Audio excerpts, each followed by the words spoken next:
കുടുംബത്തെക്കുറിച്ച് അറിയാത്തവരല്ല ഇവിടെ ഇരിക്കുന്ന എല്ലാവരും. അതുകൊണ്ട് നമുക്ക് 1-2-3 കാര്യങ്ങൾ നമ്മുടെ കുടുംബത്തിൽ ലളിതമെന്ന് തോന്നാവുന്നതും എന്നാൽ അതിപ്രധാനവുമായ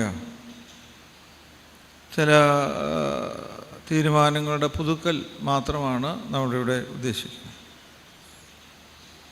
നമ്മളെല്ലാവരും പൂർണ്ണമായി വിശ്വസിക്കുന്നത് കുടുംബം എന്നുള്ള സങ്കല്പം ദൈവത്തിൻ്റേതാണ്. അതായത് കുടുംബം സൃഷ്ടിച്ചിരിക്കുന്നത് ദൈവമാണ്. നമ്മുടെ ക്രിസോസ്റ്റം തിരുമേനി പറയുന്ന ശ്രദ്ധേയമായൊരു നിരീക്ഷണമുണ്ട്. ആദ്യം ദൈവം ഒരു കുടുംബത്തെ സൃഷ്ടിച്ചു, ആദവും ഹവ്വയും. അവരുടെ ദൈവം ചില നിർദ്ദേശങ്ങൾ കൊടുത്തു, ദൈവം കൊടുത്തു. അതിനുശേഷം വേറെ ഒരാൾ വന്ന് വേറെ കുറേ ഉപദേശങ്ങൾ കൊടുത്തു. അയാളെ നമ്മൾ വിളിക്കുന്നതാണ് ഇന്ന് നമ്മുടെ 9 ആദ്യ കുർബാനക്കാർ ഉപേക്ഷിച്ചത്, സാത്താൻ. അങ്ങനെ നോക്കിയപ്പോൾ ഈ ആദ്യ കുടുംബക്കാർക്ക് തോന്നി സാത്താൻ്റെ ഉപദേശമാണ് കുറച്ചുകൂടി മെച്ചം, ആകർഷണീയം, ആസ്വാദ്യകരം എന്നവർക്ക് തോന്നുകയും അവർ ദൈവകൽപ്പനകളെ നിഷേധിച്ച് സാത്താൻ്റെ ചങ്ങാത്തം കൂടി അങ്ങനെ ഏദൻ തോട്ടത്തിൽ നിന്ന് പുറത്താക്കപ്പെടുകയും ചെയ്യും. അപ്പോൾ ദൈവം ഇങ്ങനെ ആലോചിച്ചു, ഈ നഷ്ടപ്പെട്ട ഈ കുടുംബത്തെ, ദൈവഹിതത്തിന് വിരുദ്ധമായി പ്രവർത്തിച്ച ഈ കുടുംബത്തെ രക്ഷിക്കാൻ എന്താണ് മാർഗം? അപ്പോൾ ദൈവത്തിൻ്റെ അനന്തമായ ബുദ്ധി, ദൈവം എന്ന് പറഞ്ഞാൽ ഇൻഫിനിറ്റ് വിസ്ഡം എന്നാണ്, നിത്യമായ അറിവാണ്, ഒരിക്കലും തെറ്റാത്ത അറിവുള്ള, ഇന്നലെയും ഇന്നും നാളെയും ഇല്ലാത്ത സനാതനമായ നിത്യമായ ദൈവത്തിൻ്റെ പരിജ്ഞാനത്തിൽ ദൈവം ഒരുപാട് കാര്യങ്ങൾ ആലോചിച്ചു. എങ്ങനെയാണ് how can be redeem the fallen family, ഈ വീണുപോയ പാപമംഗലമായ ഈ കുടുംബത്തെ രക്ഷിക്കാനുള്ള പദ്ധതി ഇങ്ങനെ നോക്കിയപ്പോൾ നിശ്ചയമായിട്ടും ദൈവം ഒരുപാട് കാര്യങ്ങൾ ആലോചിച്ച് കാണും.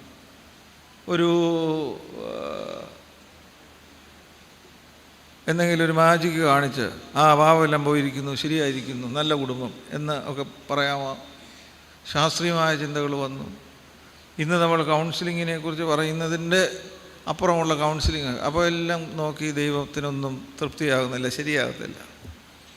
അങ്ങനെ ഒടുവിൽ ദൈവം കണ്ടെത്തി ഈ ഫോളൻ ഫാമിലി, ഈ വീണുപോയ, ദൈവത്തിൽ നിന്ന് അകന്നുപോയ, പാപം ചെയ്ത കുടുംബത്തെ രക്ഷിക്കാൻ ഒറ്റ മാർഗമേ ഉള്ളൂ, അത് മറ്റൊരു കുടുംബം സൃഷ്ടിക്കുക എന്നുള്ളതാണ്.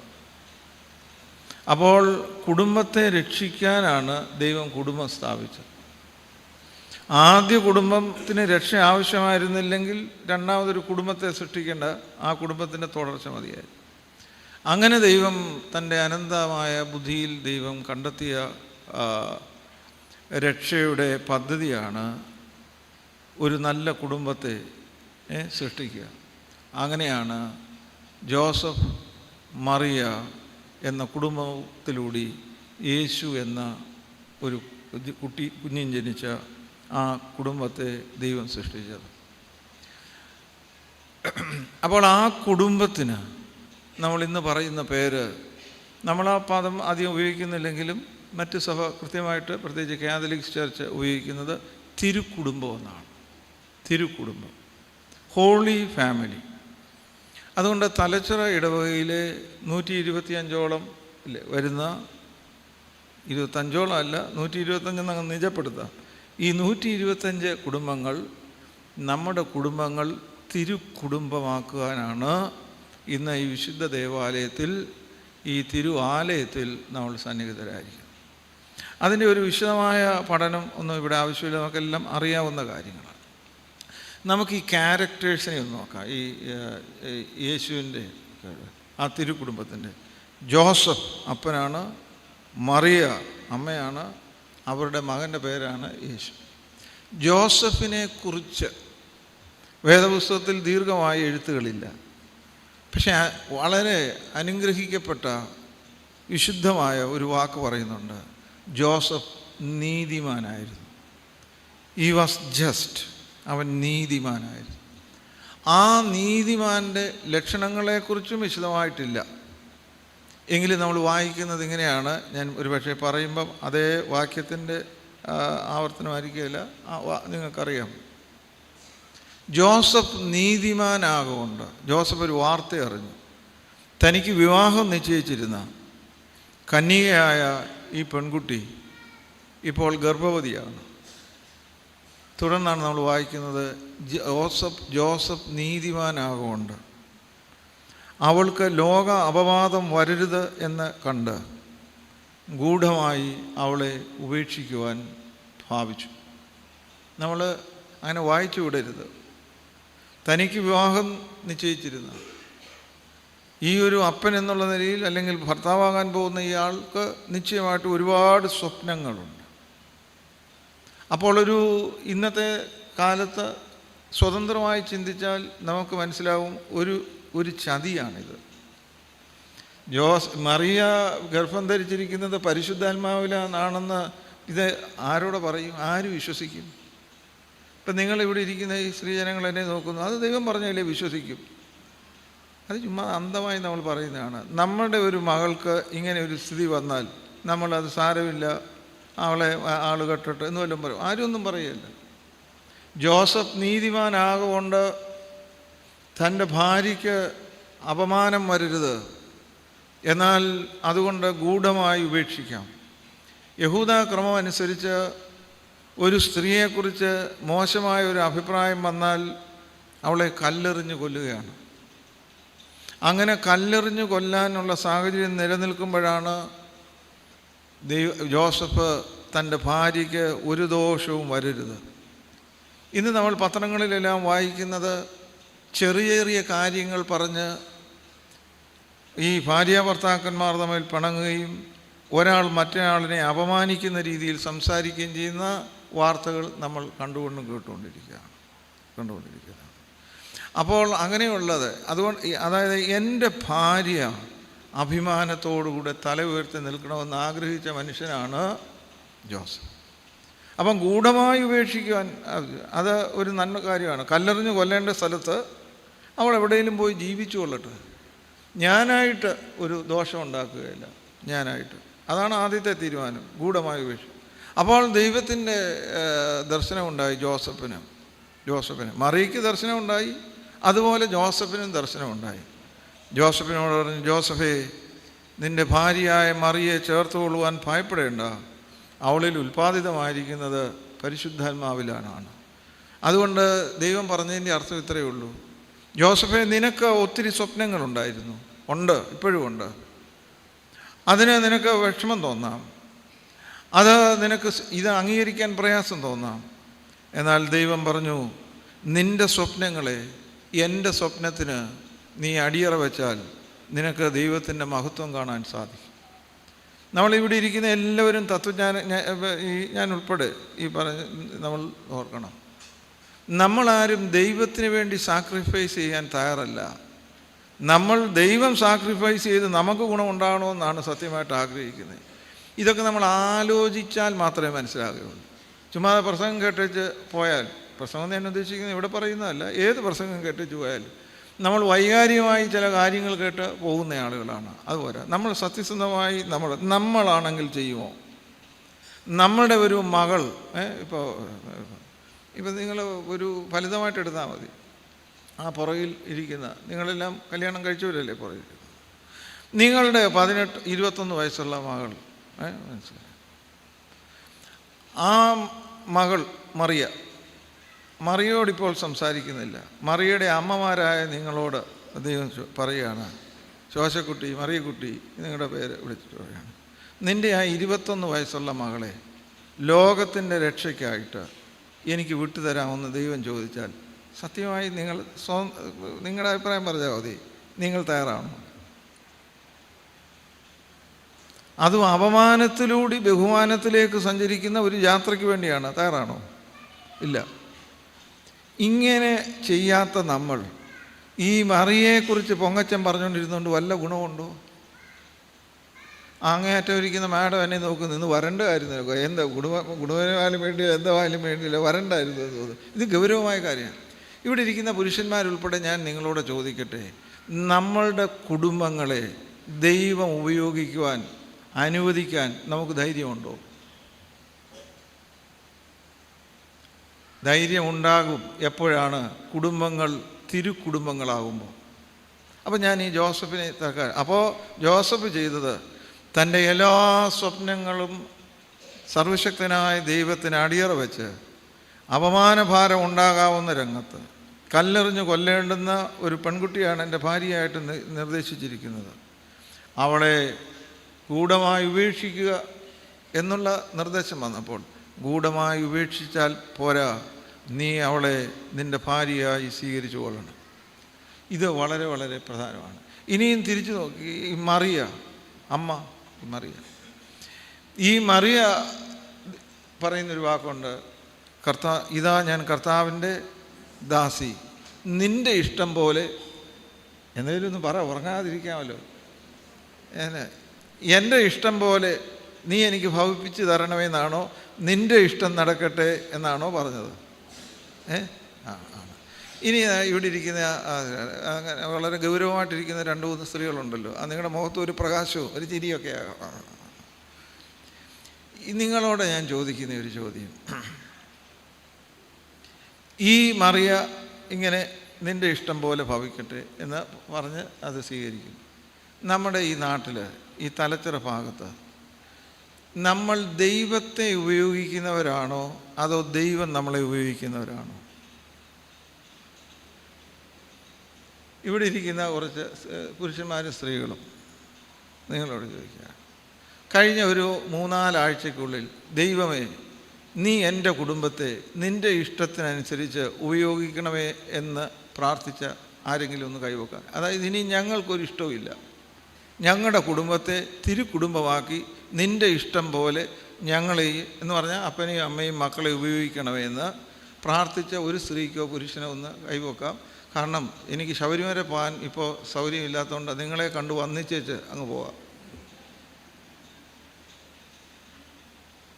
അവിടെ ആരാണ്ടേ ഒരു ചെറിയ കൈ ഓങ്ങിയിട്ടുണ്ട്, അത് നല്ലതാണ്. ഇനി ഇതിനപ്പുറമായ ചോദ്യത്തിലേക്ക് വന്നാൽ ഞാനും പ്രശ്നത്തിലാവും, നിങ്ങളും പ്രശ്നത്തിലാവും. അപ്പോൾ അതുകൊണ്ട് വിശദമായ ചോദ്യമില്ല, എല്ലാം വിശ്വസിക്കുകയാണ്, അതായിരിക്കട്ടെ. ഇത് വളരെ പ്രധാനമാണ്. ഈ കുടുംബദിനത്തിൽ നമ്മൾ എടുക്കേണ്ടുന്ന ഒന്നാമത്തെ തീരുമാനം എന്ന് പറയുന്നത്, ദൈവമേ എൻ്റെ കുടുംബത്തെ ലോകത്തിൻ്റെ രക്ഷയ്ക്കായിട്ട് നീ സ്വീകരിക്കണമേ. അപ്പോൾ ഈ മറിയയുടെ ഒരു സ്വഭാവം കൂടെ നോക്കാം. മകന് 12 വയസ്സായി. പതിവ് പോലെ യെരുശലേം ദേവാലയത്തിൽ പോയി. അവിടെ ചെന്ന് പ്രാർത്ഥിച്ചു. ഇതൊക്കെ കഴിഞ്ഞ് തിരിച്ചു വന്നപ്പോൾ 3 ദിവസം വഴി നടന്ന് വന്നപ്പോഴാണ് മനസ്സിലായത് കൊച്ചു കൂടില്ല, 12 വയസ്സായി. അതൊരു മോശപ്പെട്ട കാര്യമായിട്ടൊന്നും ഇന്ന് ദൈവശാസ്ത്രജ്ഞന്മാരൊന്നും കാണുന്നില്ല. കാരണം ഇവരൊരു സംഘമായിട്ടാണ് പോകുന്നത്, ഒരു സംഘബോധമുണ്ട്. അതുകൊണ്ട് എൻ്റെ കുട്ടി എൻ്റെ വീട്ടിലില്ലെങ്കിലും ഒരു കുടുംബത്തിൻ്റെ കൂടെ ഉണ്ട്, മറ്റൊരു അപ്പൻ്റെ അമ്മയുടെയും കൂടെ ഉണ്ട്. അവരുടെ ഒരു കുട്ടി ഒരു പക്ഷേ നമ്മുടെ കൂടെ കണ്ടേക്കാം. അപ്പോൾ which is called the solidarity of the community. ഈ കമ്മ്യൂണിറ്റി അത് മറ്റൊരു വിഷയമാണ്, അതിലേക്ക് പറയും. അങ്ങനെ തിരിച്ചു പോയി അവിടെ ചെന്നപ്പോൾ മകൻ ചെയ്തുകൊണ്ടിരിക്കുന്നത് ഈ വലിയ പണ്ഡിതന്മാരോട് സംസാരിച്ചുകൊണ്ടിരിക്കുകയാണ്. അവരോട് ചോദിക്കുന്നു, പറയുന്നു. ഈ പണ്ഡിതന്മാർ വളരെ പ്രയാസപ്പെടുന്നു. അങ്ങനെയുള്ള ഒരു സ്ഥിതി. അവിടെ ചെന്ന് ഈ മറിയ പറഞ്ഞ വാക്ക് ശ്രദ്ധിക്കണം. മോനോട് എടാ കുഞ്ഞേ,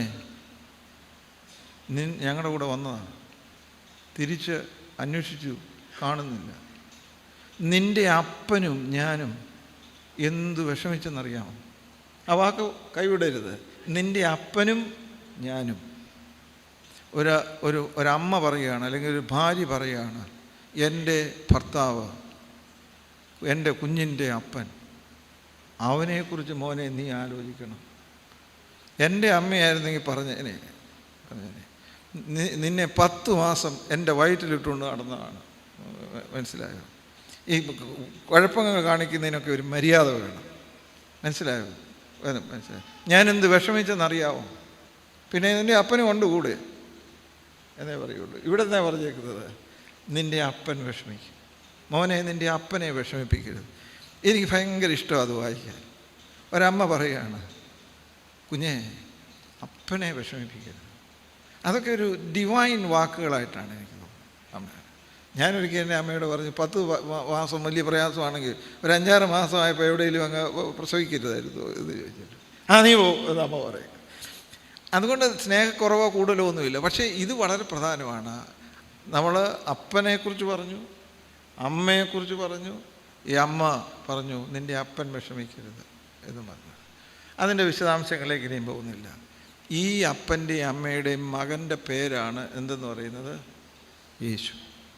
നിങ്ങൾ ഒന്നുകൂടി ശ്രദ്ധിക്കണം. അവിടെ യേശു, അവൻ ജനത്തെ അവരുടെ പാവങ്ങളിൽ നിന്ന് രക്ഷിക്കാനിരിക്കൊണ്ട് അവൻ യേശു എന്ന് പേരിടണം. യേശു എന്നുള്ളത് ജോഷുവ എന്നാണ് ആ പേര് നമ്മൾ ഇന്ന് പറയുന്നത്. യേശു, ജോഷുവ എന്ന പേരുള്ള ഒരുപാട് ആളുകൾ ഇവിടെ തന്നെ, ഒരുപാടല്ലെങ്കിൽ ഇവിടെയും കാണും, ഒരുപാട് പേരുണ്ട് യേശു. യേശു എന്ന കുട്ടിയെ ജോസഫ് മറിയ എന്ന ദമ്പതികൾക്ക് ദൈവം ദാനമായി നൽകി. നിങ്ങൾ എന്നോടൊന്ന് സഹകരിക്കണം. ശരിയോ തെറ്റോ? എടാ, നിങ്ങളാരാന്ന് മിണ്ടാത്തത്? ശരിയാണ്. ഈ പള്ളിയിൽ വന്നത് ഞാൻ 1-2 സ്ത്രീകളെ കാണുന്നു. അവർ ഇങ്ങോട്ട് നോക്കിയിരിക്കുകയാണ്, അവിടെ ആരെങ്കിലും നടക്കുന്നത്. ഞാൻ രാവിലെ നിങ്ങളോട് പറഞ്ഞു, പള്ളിയിൽ ഒരൊറ്റ ലക്ഷ്യമേ ഉള്ളൂ, ഇങ്ങോട്ട് നോക്കിക്കൊള്ളണം. What God says. അല്ല, അങ്ങോട്ടും ഇങ്ങോട്ടും നോക്കിയിരുന്നൊരു ശീലം ഈ സഭകളിലെല്ലാം ഉണ്ടായിക്കൊണ്ടിരിക്കും. ഇന്നലെയും വൈകിട്ട് വഴക്ക് പറഞ്ഞ് എൻ്റെ കൂടെ വന്ന അച്ഛൻ എന്നോട് പിണങ്ങിയിരിക്കുകയാണ്. അച്ഛനെയല്ല പറഞ്ഞത്, വേറെ ഒരാളോ. എനിവേ, അപ്പോൾ ഇതൊക്കെ ശ്രദ്ധിക്കണം. അപ്പൻ, അമ്മ, ഞാൻ എന്നെ ഇപ്പം പറഞ്ഞുകൊണ്ടിരിക്കുന്നത്, ഇതിൻ്റെ ഇടയ്ക്ക് വേറെ പറഞ്ഞാൽ കൈ വിട്ടു പോകും. ഇപ്പം എന്നാ പറഞ്ഞത്? ഒടുവിൽ പറഞ്ഞുകൊണ്ടിരിക്കുന്നത് എന്താണ്? എന്നെ നോക്കുന്നതിന് അർത്ഥം പറയുന്നതിന് ബോധമില്ല, പിന്നെ ഇനി ഞങ്ങളോട് ചോദിക്കുകയാണത്. എന്താ ഒടുവിൽ പറഞ്ഞേ?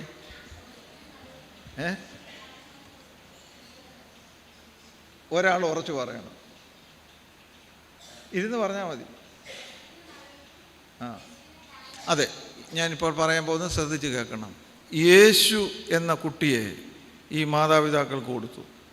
ആ മാതാപിതാക്കൾ വളർത്തി യേശു ക്രിസ്തുവായി അവർക്ക് തിരിച്ച് ദൈവത്തിന് നൽകി. യേശുവും യേശു ക്രിസ്തുവും ഒന്നായി എപ്പോഴും കാണരുത്. യേശു എന്ന കുഞ്ഞിനെ ദൈവത്തിൻ്റെ ഹിതപ്രകാരം വളർത്തി. ക്രിസ്തു എന്ന് പറഞ്ഞാൽ മശിഹ എന്ന് പറഞ്ഞാൽ രക്ഷകനാണ്. ലോകത്തെ രക്ഷിക്കാനായിട്ട് ദൈവത്തിൻ്റെ കാര്യങ്ങളിൽ കൊടുത്തു. ഇനിയും പറയുന്നത് മരണം വരെ മറക്കരുത്, സ്വീകരിക്കണമെന്നില്ല. ഓരോ കുഞ്ഞുങ്ങളെയും കുടുംബത്തിലൂടെ ദൈവം ലോകത്തിലേക്ക് അയക്കുന്നത് നമ്മുടെ പ്രൈവറ്റ് പ്രോപ്പർട്ടി ആയിട്ടല്ല, അവരെ ലോകത്തെ രക്ഷിക്കാനാണ് അയച്ചിരിക്കുന്നത്. ഇവിടെ ഇപ്പോൾ ഒന്നാമത്തെ ആളുടെ പേര് പറഞ്ഞേ, ഉറച്ച്. ഇവിടുത്തെ വളരെ ശാന്തരാണ് ഇവിടെ എല്ലാവരും. എന്നാ പേര് പറഞ്ഞേ? റിജിൻ. അടുത്ത ആൾ സഹോദരനാണോ? അല്ല, റിജിൻ്റെ പേരൻസ് ആരാണെന്ന് ഞാൻ ചോദിക്കുന്നില്ല ഇപ്പം. കാരണം ഇതൊക്കെ ചിലപ്പോൾ നിങ്ങൾക്കൊരു പേരൻസിന് ഇഷ്ടമുള്ള കാര്യമല്ലല്ലോ ചോദിക്കാം. റിജിൻ എന്ന കുഞ്ഞിനെ മാതാപിതാക്കളിലൂടെ ലോകത്തിലേക്ക് ദൈവം അയച്ചു. അവനെ വളർത്തി റിജിൻ ക്രിസ്തുവായിട്ട് ദൈവത്തിൻ്റെ കരങ്ങളിൽ കൊടുക്കണം. ഇതിനാണ് ഓരോ കുഞ്ഞുങ്ങളെയും ദൈവം ലോകത്തിൽ അയക്കുന്നത്. മറക്കരുത്, ഒരിക്കലും മറക്കരുത്. ചെയ്യുമോ ഇല്ലയോ എന്നൊക്കെ ഉള്ളത് വേറെ കാര്യങ്ങൾ, അത് പിന്നീട് നമുക്ക് ചർച്ച ചെയ്യാം. ഓരോ കുഞ്ഞിനെ ഇന്നെന്താണ് സംഭവിക്കുന്നത്? കുഞ്ഞുങ്ങളെ ഇപ്പം നിങ്ങൾ എന്നോട് എല്ലാവരും യോജിക്കും, ഞാൻ ഇനിയും പറയാൻ പോകുന്നു. ഖലീൽ ജിബ്രാൻ എന്ന് പറയുന്ന മഹാനായ എഴുത്തുകാരൻ, ലബാനോനിലെ വലിയ കവിയാണ് അദ്ദേഹം പറയുന്നത്, കുഞ്ഞുങ്ങൾ നമ്മുടെ സ്വന്തമല്ല, അവർ ദൈവത്തിൻ്റേതാണ്. അവർ നിങ്ങളിലൂടെ ലോകത്തിലേക്ക് വന്നുവെന്ന് മാത്രം.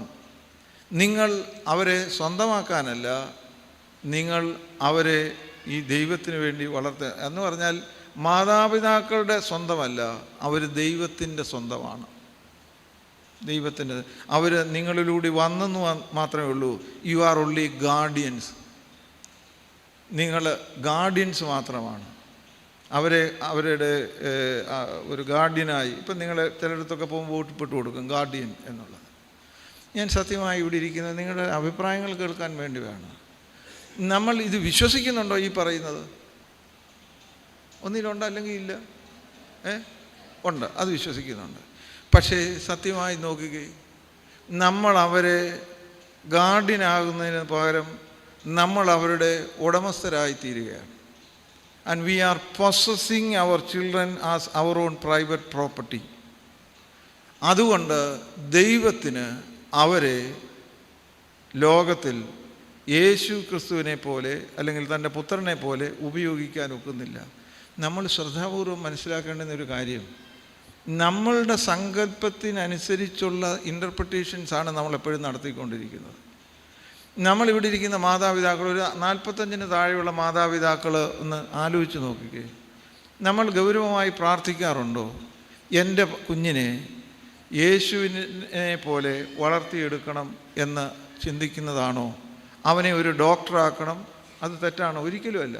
ഒരു എൻജിനീയർ ആക്കണം, ഒരിക്കലും തെറ്റല്ല. ഒരു ചാർട്ടേഡ് അക്കൗണ്ടൻ്റ് ആക്കണം, അങ്ങനെ വലിയ വലിയ സ്വപ്നം. ദൈവത്തിൻ്റെ സ്വപ്നം നമ്മുടെ കുഞ്ഞുങ്ങളിൽ സാക്ഷാത്കരിക്കാനാണോ?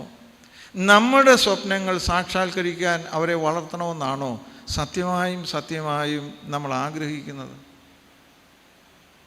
ഈ മുമ്പിലിരിക്കുന്ന 2 പേര് കുഞ്ഞുങ്ങൾ കല്യാണം കഴിച്ചവരല്ലേ? ആണ്. ഏതാ സത്യമായിട്ടുള്ളത്? അങ്ങനെ സത്യം പറഞ്ഞതുകൊണ്ട് ഒരു ദോഷവുമില്ല. ദൈവം നമ്മുടെ എല്ലാ പരിമിതികളോടുമാണ് നമ്മളെ സ്നേഹിക്കുന്നത്. ഇന്നതൊക്കെ ചെയ്തില്ലെങ്കിൽ നിൻ്റെ കാല് വെട്ടും, അല്ലെങ്കിൽ നിന്നെ പരീക്ഷ നടത്തും, ഒന്നുമില്ല. ദൈവം, സ്നേഹവാനായ ദൈവം നമ്മളെ കറക്റ്റ് ചെയ്യാനായിട്ട് മാത്രമേ എപ്പോഴും സഹായിക്കുകയുള്ളൂ. അല്ലാതെ നമ്മളെ തെറ്റ് പറഞ്ഞ് തെറ്റുകളെ നമ്മുടെ തലയിലിട്ട് കുറ്റബോധം വരുത്തി നമ്മളെ വിഷമിപ്പിക്കുന്നവനല്ല. നമ്മളെ രക്ഷിക്കുക എന്ന് മാത്രമേ ദൈവത്തിന് ഇഷ്ടമുള്ളൂ. അത്രമാത്രം God so loved the world. ദൈവം ഈ ലോകത്തെ അത്രമാത്രം സ്നേഹിക്കുന്നു, നമ്മയും സ്നേഹിക്കുന്നു. അപ്പോൾ എൻ്റെ ചോദ്യം വിട്ടുപോകരുത്. അപ്പോൾ ദൈവത്തിൻ്റെ സ്വപ്നം സാക്ഷാത്കരിക്കാൻ നമ്മൾ തയ്യാറെടുക്കുകയാണോ? നമ്മളുടെ ഇഷ്ടം സാധിക്കാൻ നമ്മൾ ദൈവത്തോടെ പ്രാർത്ഥിച്ച് ഇവരെ നോക്കുകയാണ്. ഏതാ സത്യമായിട്ടുള്ളത്? ദൈവത്തിൻ്റെ ഇഷ്ടം മാത്രം അറിഞ്ഞ് അവരെ ദൈവത്തിൻ്റെ ഇഷ്ടത്തിനനുസരിച്ചാണ് ഇവിടെയുള്ള 125 കുടുംബങ്ങളും ഈ മക്കളെ വളർത്തിക്കൊണ്ടിരിക്കുന്നത്. ഉറപ്പാണോ? അപ്പോൾ ഇതിനകത്ത് ഉത്തരം കറക്റ്റാണ്. പക്ഷേ ഉത്തരം ആഗ്രഹമാണോ യാഥാർത്ഥ്യമാണോ? ആഗ്രഹമാണ്. അങ്ങനെ ആഗ്രഹമുണ്ട്, പക്ഷേ സത്യത്തിൽ അതാണോ? ആണോ?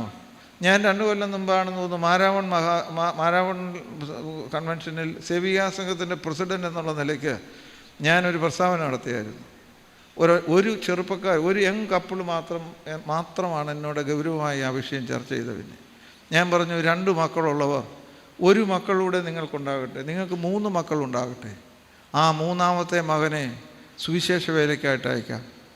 ഈ സഭ മെത്രാപ്പോലിത്തായുടെ പേര് പറഞ്ഞാണ്, മെത്രാപ്പോലിത്തായുടെ അനുവാദം പ്രതീക്ഷിച്ചുകൊണ്ട് ഞാൻ പറയുന്നു, നിങ്ങൾക്ക് സാമ്പത്തിക ബുദ്ധിമുട്ടുണ്ടെങ്കിൽ ഈ സഭ അവരെ ഏറ്റെടുത്ത് പഠിപ്പിച്ചോളാം. ഒരൊറ്റ ആൾ പോലും ജസ്റ്റ് 1 ഫാമിലി, യങ് കപ്പിൾ. അപ്പോൾ നമ്മൾ ഈ പറയുന്നതൊന്നും ഗൗരവമായി, നമ്മൾ ഈ പറയുന്നതെല്ലാം നമ്മുടെ കുടുംബത്തെ ദൈവം സഹായിക്കണമെന്ന് മാത്രമാണ്. ഞങ്ങളുടെ കുടുംബത്തെ ദൈവമേ നീ ഉപയോഗിക്കണമേ എന്ന് നമ്മൾ പറയുന്നില്ല അധികം. അതെ, ഇതെല്ലാം ഇങ്ങനെ ദീർഘമായി സംസാരിക്കാൻ എനിക്ക് സമയമില്ല. അപ്പോൾ ഞാൻ ഒന്ന് ആലോചിച്ച് നോക്കി. അപ്പോൾ ജോസഫ്, നീതിമാനായ ജോസഫും ദൈവത്തിൻ്റെ ഹിതം മാത്രം നടക്കട്ടെ എന്ന് സമർപ്പിച്ച മറിയയും അവരുടെ കുടുംബത്തെ തിരുക്കുടുംബമാക്കി അവരുടെ വീട്ടിൽ ജനിച്ച കുഞ്ഞിനെ ജോഷുവ, യേശു എന്ന കുഞ്ഞിനെ യേശു ക്രിസ്തുവായിട്ട് തിരിച്ചു കൊടുത്തപ്പോൾ അവൻ ലോകത്തിൻ്റെ രക്ഷകനായി. ഇനി നിങ്ങൾ ഇത് ശരിയോ തെറ്റോ ഞാൻ ഈ പറയുന്ന വേദപുസ്തകത്തിൽ ഉണ്ടോ ഇല്ലയോ? നിങ്ങൾ ഏതോ ഒരു ഭൂതത്തെ നോക്കുന്ന പോലെ എന്നെ നോക്കാതെ ഇത് ഉത്തരം എന്തെങ്കിലും പറയാം ഉണ്ടോ? മാർത്തോമാ സഭയുടെ തലച്ചിറ ഇടവകയിലെ അംഗങ്ങളെ, ഓരോ കുഞ്ഞിനെയും ദൈവത്തിന് ലോകത്തെ രക്ഷിക്കാനുള്ള പ്രതീക്ഷയോടെയാണ്.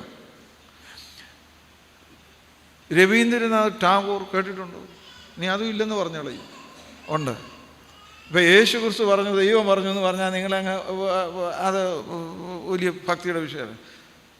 രവീന്ദ്രനാഥ് ടാഗോർ പറഞ്ഞു, ഓരോ കുഞ്ഞിനെയും ഈശ്വരൻ ഈ ലോകത്തിലേക്ക് അയച്ച് ഈ മണ്ണിൽ പിറക്കുമ്പോൾ അത് സൂചിപ്പിക്കുന്ന സൂചന ദൈവത്തിന് ഇനിയും മനുഷ്യരുള്ള പ്രതീക്ഷ നഷ്ടപ്പെട്ടിട്ടില്ല എന്നാണ്.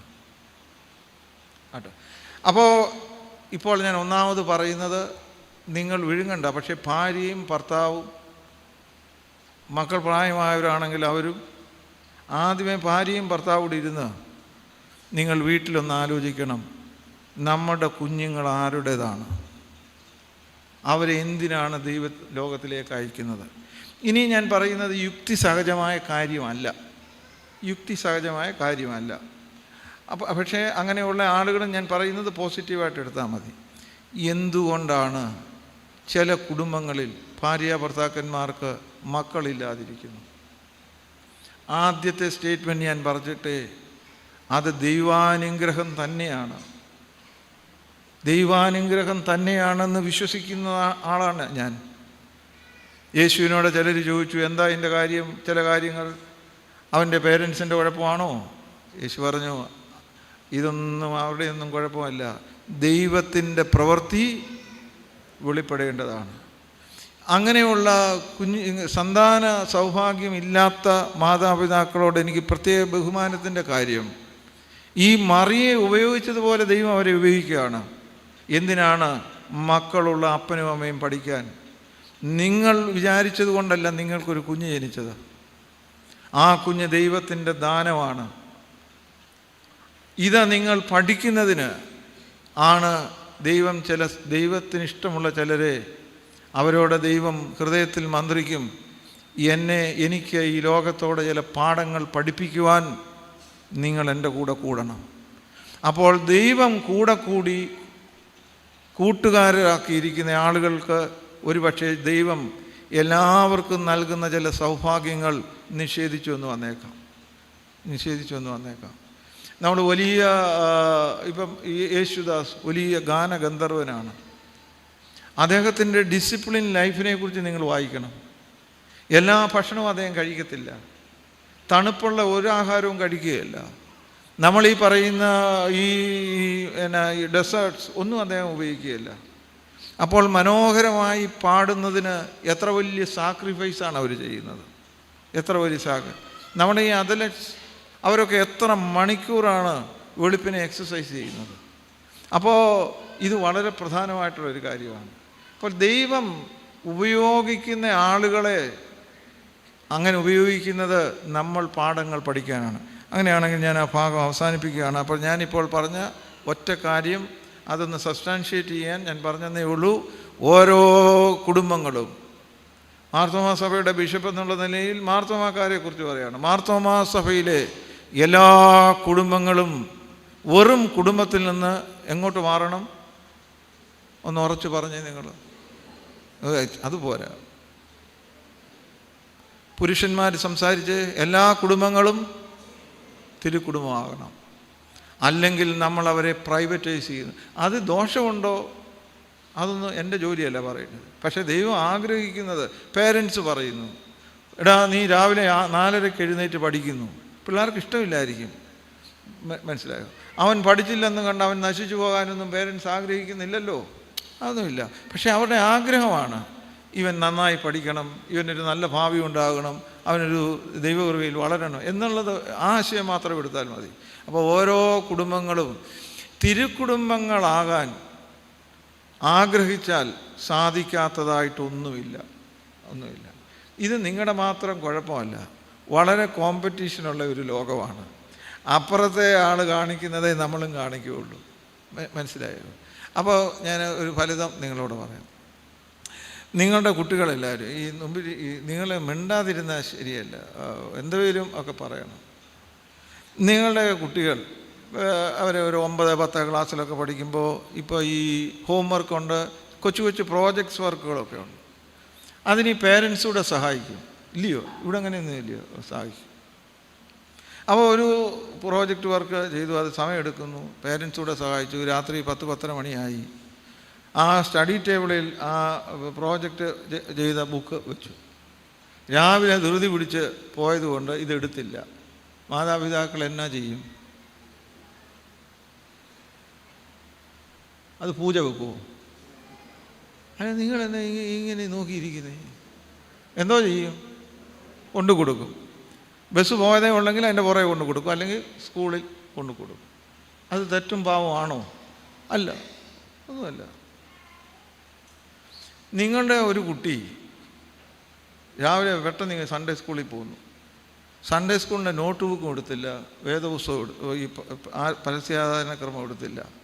അത് തിരിച്ചു കൊണ്ടു കൊടുത്ത ഒരു സ്ത്രീക്കോ പുരുഷനോ ഇവിടെ കൈവക്കാം. ഞാനൊരാശയം നിങ്ങളുടെ മുമ്പിൽ അവതരിപ്പിക്കുകയാണ്. നമ്മൾ ഈ സൂത്രപ്പണി എല്ലാം പറയുമ്പോൾ നമ്മൾ യുക്തിസഹജമായി ചിന്തിക്കണം. നിങ്ങൾ ബുദ്ധിയുള്ള ആരാധനയായി പൗലോസ് പറയും. സൺഡേ സ്കൂളിലെ ബുക്ക് കൊണ്ടുപോയില്ലെങ്കിലും കുഴപ്പമില്ല. മൺഡേ സ്കൂളിലെ അവൻ്റെ പ്രോജക്റ്റ് വർക്ക് കൊണ്ടുപോയില്ലെങ്കിൽ അവൻ്റെ ഭാവി കുഴപ്പത്തിലാവും, അവൻ്റെ മാർക്ക് പോവും. മനസ്സിലായോ? മാർക്ക് കുറഞ്ഞാൽ നീറ്റിന് എഴുതാൻ പ്രയാസം, പിന്നെ അവൻ്റെ MBBS പോകും. ഇതാണ് സത്യം. Monday is more important than Sunday. This is the issue. സൺഡേയിൽ ദൈവത്തെക്കുറിച്ചുള്ള പഠിപ്പിക്കുകയാണ്. മൺഡേയിൽ അവൻ്റെ ബുദ്ധി വളർത്തുന്ന പഠനങ്ങളാണ്. അവൻ്റെ ബുദ്ധി, അവൻ്റെ റീസൺ വളർന്നെങ്കിലേ അവൻ ഈ ലോകത്തിൽ നിലനിൽക്കാൻ ഒക്കുകയുള്ളൂ. അപ്പോൾ സൺഡേ അല്ല പ്രധാനം, എന്താണ്? മൺഡേ ആണ് പ്രധാനം. ഇവിടെ ഇരിക്കുന്ന മാതാപിതാക്കൾ ഇതെല്ലാം ഒന്ന് ശ്രദ്ധിച്ച് നിങ്ങളുടെ മക്കൾ, കൊച്ചുമക്കൾ ആലോചിക്കണം. But remember my dear friends, any Monday minus Sunday is creates only giants, not human being. അവർ മനുഷ്യരാകത്തില്ല, അവർ മിടുക്കരായേക്കാം. മനുഷ്യത്വമില്ലാത്ത മിടുക്കാണ് ഇന്ന് കാണുന്ന സകല ദുരന്തത്തിൻ്റെയും കാരണം. ആലോചിച്ചിട്ടുണ്ടോ? അതുകൊണ്ട് ഈ കുടുംബ പ്രതിഷ്ഠാ ദിനത്തിൽ ചില പാട്ടുപാടി ഇങ്ങനെ നമ്മൾ വികാരം കൊണ്ടതുകൊണ്ട് മാത്രമാകുകയില്ല. കുടുംബങ്ങൾ എന്തായിട്ട് മാറണം? എന്താ? തിരുക്കുടുംബം. തിരുക്കുടുംബമാകുമ്പോൾ നിങ്ങളുടെ കുട്ടികൾ ഒരാൾ ജേക്കബ് എന്ന് വിചാരിക്കുക. ജേക്കബ് ദി ക്രൈസ്റ്റായിട്ട് മാറും. നിങ്ങളുടെ മക്കൾ ആ പേരിനോട് ചേർന്ന് Thomas the Christ, Joseph the Christ, Joel the Christ, Smitha the Christ എന്ന് സത്യമായും വിളിക്കപ്പെടാൻ നിങ്ങൾ ആഗ്രഹിക്കുന്നുണ്ടോ? നമ്മുടെ പള്ളികളുടെ എല്ലാം വലിയ കുഴപ്പം, ഇവിടെ നിന്ന് ആരെങ്കിലും അങ്ങ് പ്രസംഗിക്കും, അത് കേട്ടും കേൾക്കാതെയും നിങ്ങൾ പോകും. ഈ പള്ളി നമ്മളെ രക്ഷിക്കുന്നില്ല. പള്ളി നമ്മളെ രക്ഷിക്കണം. പള്ളി നമ്മളെ പഠിപ്പിക്കണം. അപ്പോൾ ഇത് വളരെ പ്രധാനമായിട്ട് എടുക്കണം. അല്ലാതെ നമ്മൾ ധരിച്ചു വച്ചിരിക്കുന്ന ഒരു കോൺസെപ്റ്റ്, നമ്മുടെ തോട്ട് പ്രോസസ്സിലാണ് മാറ്റം ഉണ്ടാകേണ്ടത്. അപ്പോൾ ദൈവത്തിൻ്റെ പ്രോപ്പർട്ടിയെ നമ്മുടെ പ്രോപ്പർട്ടിയായി കണ്ട് ആ പ്രോപ്പർട്ടി ബിസിനസ്സിൽ ഏർപ്പെട്ട് അതിനെ വലിയ വിലയ്ക്ക് വിറ്റ് അങ്ങനെ ദൈവത്തിൻ്റെ പ്രോപ്പർട്ടിയെ നമ്മൾ വിറ്റ് നമ്മൾ മിടുക്കരാകുന്നത് ശരിയാണോ? ആലോചിച്ചിട്ടുണ്ടോ? ആലോചിച്ചിട്ടുണ്ടോ? നിങ്ങളോട് പറഞ്ഞണൊക്കെ ഒരു അനക്കവും ഇല്ലാത്ത കാര്യം. ഇനി പിണങ്ങി നിങ്ങൾ കുറച്ച് പേര് ഇറങ്ങിപ്പോയാൽ അത് നല്ലതായിരിക്കും. കാരണം ഇതൊന്ന് കർത്താവിനെ കുറിച്ചും പറഞ്ഞു, ഇത് കഠിന വാക്കാണ്, ഇതൊന്നും നടക്കാൻ പോകുന്ന കാര്യമല്ല, ചുമ്മാ വേറെ വല്ലതും പറ എന്ന് നിങ്ങൾ പറഞ്ഞാലും ദോഷമില്ല. പക്ഷേ അങ്ങനെ പറഞ്ഞതുകൊണ്ട് സത്യം അസത്യമാകത്തില്ലല്ലോ. സത്യം അസത്യമാകത്തില്ല. സത്യമായി ഞാൻ 1, 2 ആ കണ്ണാടി വെച്ച ആ ഭാഗത്ത് ഇങ്ങനെ ചോദിക്കുക. ഒരാളോടായിട്ട് ചോദിച്ചാൽ നിങ്ങൾക്ക് വിഷമം വരും. സത്യത്തിൽ ദൈവത്തിൻ്റെ പ്രോപ്പർട്ടിയെ നമ്മൾ പ്രൈവറ്റ് പ്രോപ്പർട്ടി ആക്കുകയല്ലയോ? ആലോചിച്ചാൽ ഇന്നൊന്നും നിങ്ങൾ മാനസാന്തരപ്പെടുകയൊന്നും മാറ്റമൊന്നും വരണ്ട, അത്ര എളുപ്പമുള്ള കാര്യമൊന്നുമല്ല ഇത്. പക്ഷേ കാള തൻ്റെ ഉടയവനെയും കഴുത തൻ്റെ യജമാനൻ്റെ പുൽത്തൊട്ടിയും അറിയുന്നു, എൻ്റെ ജനം അറിയുന്നില്ല. ദൈവത്തിൻ്റെ ദുഃഖം എന്താണ്? ദൈവത്തിൻ്റെ ഒടുങ്ങാത്ത ദുഃഖവും ദാഹവും എന്ന് പറയുന്നത്, ഞാൻ സൃഷ്ടിച്ച് ഈ ലോകത്തെ രക്ഷിക്കാൻ അയച്ച ഒരു കുഞ്ഞിനെ പോലും എനിക്ക് ഉപയോഗിക്കാൻ ഒക്കുന്നില്ലല്ലോ എന്നുള്ളതാണ് ദൈവത്തിൻ്റെ ദുഃഖം. നിങ്ങൾ വെറുതെ ആലോചിച്ച്, ദൈവത്തെ നമ്മൾ പിതാവേ എന്ന് വിളിക്കുമോ? ഇല്ലയോ? വിളിക്കും. നിങ്ങൾ അപ്പനും അമ്മയും നോക്കിക്കേ, നിങ്ങൾ പൊന്നെ പൊടിയെ പോലെ വളർത്തുന്ന നിങ്ങളുടെ കുട്ടികൾ, അവർ നിങ്ങൾക്കെതിരായി നിന്ന് അവന് പഠിക്കുകയൊന്നുമില്ല, ഉഴപ്പി നടക്കുന്നത് നിങ്ങൾക്കിഷ്ടമാണോ? അങ്ങനെയാണെങ്കിൽ നമ്മൾ പിതാവേ എന്ന് വിളിക്കുന്ന ആ പിതാവായ ദൈവത്തിന് നമ്മളെ ഉപയോഗിക്കാനൊക്കാതെ നമ്മൾ മറ്റു വഴിയിലൂടെ സഞ്ചരിക്കുന്നത് ആ പിതാവിന് ഇഷ്ടമാണോ? അതുകൊണ്ട് ഒരു സഭയുടെ അംഗങ്ങളായ നമ്മൾ ഈ കുടുംബദിനത്തിൽ നമ്മൾ സ്ഥിരമായി ഞാനും എൻ്റെ കുടുംബവും ഞങ്ങൾ യഹോവയെ സേവിക്കും എന്നൊക്കെ ഉള്ള വാക്ക് മാത്രം പറഞ്ഞാൽ പോരാ. എൻ്റെ കുടുംബത്തെ ലോകത്തെ രക്ഷിക്കാനായി ദൈവകരങ്ങളിൽ സമർപ്പിക്കും.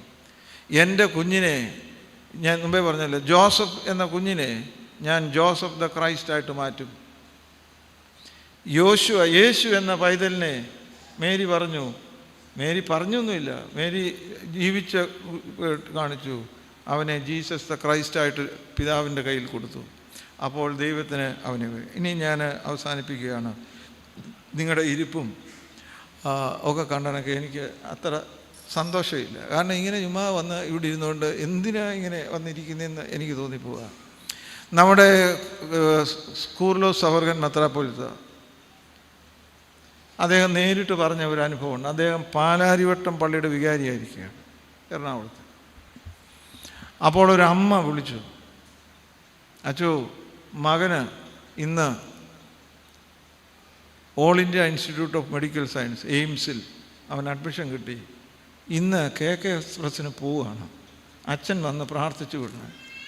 ഇത് നിങ്ങൾക്ക് ഇവിടുത്തെ ബിഷപ്പായിരുന്നല്ലോ, നിങ്ങൾക്ക് നേരിട്ട് ചോദിച്ച് സത്യാവസ്ഥ ഒന്നുകൂടെ മനസ്സിലാക്കും. അപ്പോൾ അച്ഛൻ പറഞ്ഞു, ഞാൻ എപ്പോഴാണ് വരേണ്ട ട്രെയിനിൻ്റെ കൃത്യസമയത്ത് അവിടെ ചെന്നു. അപ്പോൾ ഓൾ ഇന്ത്യ മെഡിക്കൽ ഇൻസ്റ്റിറ്റ്യൂട്ടിൽ എയിംസിൽ അഡ്മിഷൻ കിട്ടുക എന്ന് പറഞ്ഞാൽ എത്രയോ ബുദ്ധിമുട്ടുള്ളതാണ്. ഇന്ത്യയിലെ ഒന്നാമത്തെ മെഡിക്കൽ കോളേജില്ലേ, അതിനടുത്ത് നിൽക്കാൻ ഒരു മെഡിക്കൽ കോളേജും ഇല്ല. അതിന് റാങ്ക് ഒന്നാണെങ്കിൽ നമ്മുടേതൊക്കെ 90 വല്ലതും കാണത്തുള്ളൂ, അത്ര വ്യത്യാസമുള്ള. അപ്പോൾ പ്രാർത്ഥിച്ചിറങ്ങുമ്പോൾ വികാരിയച്ഛൻ സ്വന്തം കണ്ണാൽ കാണുകയും ചെവിയാൽ കേൾക്കുകയും ചെയ്ത കാര്യം, ആ അമ്മ വിധവയാണ്, ഹസ്ബൻഡ് മരിച്ചുപോയ അമ്മ മകനോട് പറഞ്ഞു, മോന് എയിംസിൽ അഡ്മിഷൻ കിട്ടി പോവുകയാണ്, അവിടെ ഏറ്റവും നന്നായി പഠിക്കണം, മോൻ ഒരു ഫ്ലൈയിങ് കളറിൽ വരണം. പക്ഷേ ഒരു കാര്യം മോൻ ഓർത്തോണം, യേശു ക്രിസ്തുവിനെ ദുഃഖിപ്പിച്ചു എന്ന് കേട്ടാൽ ഈ അമ്മയ്ക്ക് അതായിരിക്കും ഏറ്റവും വലിയ ദുഃഖം. മോൻ ഫ്ലൈയിങ് കളറിൽ വന്നില്ലെങ്കിലും നന്നായി പഠിക്കണം. ഏതമ്മ ആഗ്രഹിക്കുന്നതുപോലെയും പ്രത്യേകിച്ച് ഒരു വിധവയായ അമ്മ ആഗ്രഹിക്കുന്നത് ന്യായമായ കാര്യം. ഒരപ്പൻ്റെ സ്ഥാനത്ത് ഈ മകൻ നന്നായി പഠിച്ച് ശോഭിക്കണമെന്നുള്ളത് നിശ്ചയമായിട്ടുമാണ്.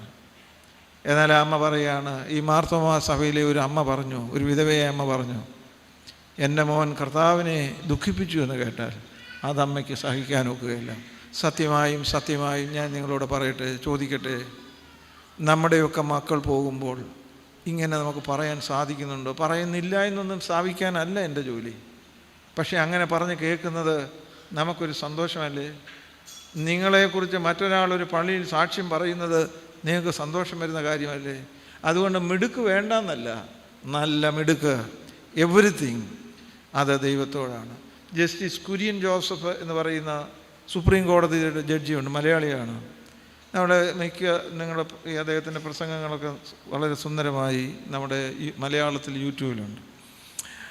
അദ്ദേഹം ഒരു ജഡ്ജ്മെൻറ്റ് നടത്തുമ്പോൾ ശ്രദ്ധിച്ച് കേട്ടോണം, ഒരു പ്രധാനപ്പെട്ട വിധി നടത്തുമ്പോൾ ആ ദിവസം 2 കുർബാനയിൽ സംബന്ധിച്ചിട്ടാണ് അദ്ദേഹം പോകുന്നത്. കത്തോലിക്കരായതുകൊണ്ട് അവർക്ക് അരമണിക്കൂർ ഇങ്ങനെയൊക്കെയാണ് 2. അപ്പോൾ കേരളത്തിൽ നിന്ന് അവിടെ ലോയ്ക്ക് പഠിക്കുന്ന കുട്ടികളുണ്ട്. ഇദ്ദേഹം പോകുന്ന പള്ളിയിൽ ഈ കുട്ടികൾ കുറേ വരുന്നുണ്ട്. അവർക്ക് ഇദ്ദേഹത്തെ കണ്ട് സംസാരിക്കണമെന്നുണ്ട്. എന്നാൽ സുപ്രീം കോടതിയുടെ ജഡ്ജിയോട് ലോയ്ക്ക് പഠിക്കുന്ന കുട്ടികൾക്കൊന്നും അങ്ങനെ സ്വാതന്ത്ര്യത്തോട് പഠിക്കാൻ അവർക്കൊരു ഉൾഭയമുണ്ട്. ഒരിക്കൽ കുറേ മലയാളി പെൺകുട്ടികൾ അദ്ദേഹത്തിൻ്റെ ശക്തി പ്രാപിച്ച് അദ്ദേഹത്തെ പള്ളി കഴിഞ്ഞിട്ട് കണ്ടു. അദ്ദേഹത്തോട് സംസാരിച്ചു. അദ്ദേഹത്തോട് അവർ ചോദിച്ചു, സാർ ഇങ്ങനെ ഒരു വിധി പറയുന്നതിന് മുമ്പ് 2 കുർബാന കണ്ട് അതിൽ കുർബാന സ്വീകരിച്ച് പോകുന്നത് ശരിയാണോ? അദ്ദേഹം പറഞ്ഞു, കുഞ്ഞുങ്ങളെ, ശരിയാണ്. അങ്ങനെ ഞാൻ പറഞ്ഞിട്ടുള്ള വിധികളൊന്നും ഈ സമൂഹത്തിന് ദോഷമായിട്ടില്ല. അതവിടെ നിൽക്കട്ടെ. എന്നിട്ട് അവർ പോകുന്നതിന് മുമ്പ് ചോദിച്ചു, സാറിന് ഞങ്ങളോട് ഒരു ഒരു പിതാവെന്നുള്ള നിലയിൽ ഞങ്ങൾ ദൂരെ നിന്ന് വന്ന് പഠിക്കുകയാണല്ലോ. എന്താണ് ഒരു ഉപദേശം? അപ്പോൾ അതേ അവരോടൊരു ലളിതമായ വാക്ക് പറഞ്ഞു. അതാണ് ഇന്ന് എനിക്ക് നിങ്ങളോട് പറയാനായിട്ടുള്ളത്.